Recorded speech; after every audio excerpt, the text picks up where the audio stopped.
আমি করব বেগুনের রেসিপি। বেগুন নিয়েছি দুটো, আমি ধুয়ে নিয়েছি ভালো করে। আমি এটা কেটে নেব। আমি আগে এবার এটা কেটে নেব।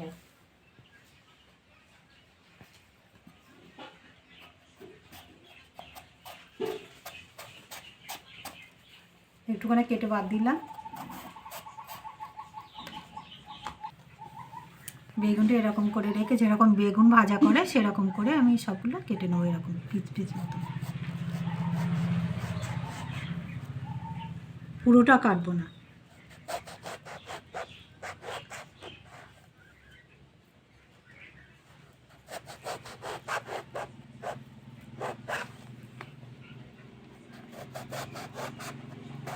আমি দুটো বেগুন নিয়েছি, একটা বেগুন একটু পোকা হয়েছে, আমি এটা বাদ দেবো। আর একটা আমি এরকম করে কেটে নিয়েছি।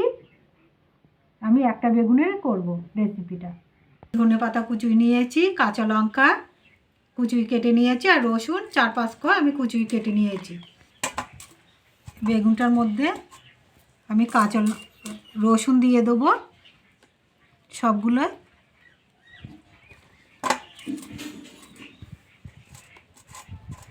সবগুলোই আমি রসুন দিয়ে দিয়েছি। আমি একটু লবণ দিয়ে দেবো সবগুলোই।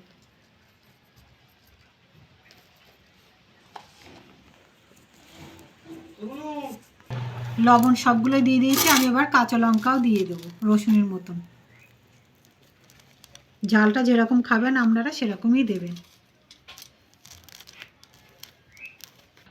সব রসুন কাঁচা লঙ্কা সবগুলো দিয়ে নিয়েছি।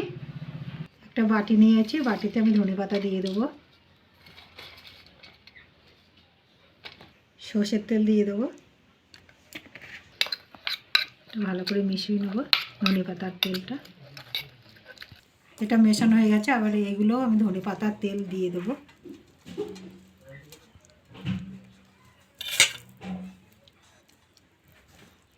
আমি গ্যাস জ্বালিয়ে কড়া বসিয়ে দিয়েছি, আর আমি লবণ দিয়ে দিয়েছি।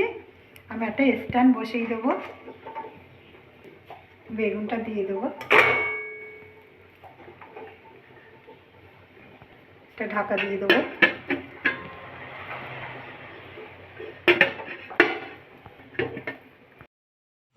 এটা আমার হয়ে গেছে। 40 মিনিট রেখে দিয়েছিলাম। এবার এটা আমি 40 মিনিট রেখে দিয়েছি। আমি এবার নামিয়ে নেব। এটা ভাত, রুটি, পরোটা সবটাতেই খাওয়া যাবে এই বেগুনের রেসিপিটা। এরকম করে বাড়িতে করে খাবেন। খেয়ে ভালো লাগলে আমার চ্যানেলটাকে লাইক করবেন, শেয়ার করবেন, কমেন্ট করবেন, সাবস্ক্রাইব করবেন। ধন্যবাদ।